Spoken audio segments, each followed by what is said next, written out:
वज़ीर-ए-आज़म नरेंद्र मोदी ने इतवार को अपने माहाना रेडियो प्रोग्राम मन की बात की 123वीं क़िस्त से खिताब किया। पीएम मोदी ने बैनुल-अक़वामी योगा डे का जिक्र किया और कहा कि मुल्क और दुनिया भर में लाखों लोगों ने तक़रीबात में हिस्सा लिया।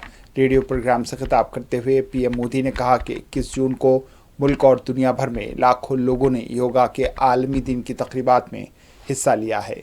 इसकी शुरुआत 10 साल पहले हुई थी। गुज़िश्ता 10 सालों में हर साल इसकी रिवायात पहले से ज़्यादा शानदार होती है। इससे ज़ाहिर होता है कि ज़्यादा से ज़्यादा लोग योगा को अपनी ज़िंदगियों में शामिल कर रहे हैं।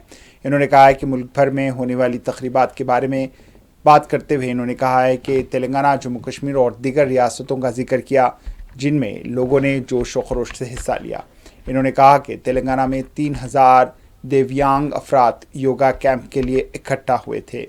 इन्होंने दिखाया कि योगा किस तरह बाइख्तियार बनाने का एक ताकतवर ज़रिया हो सकता है।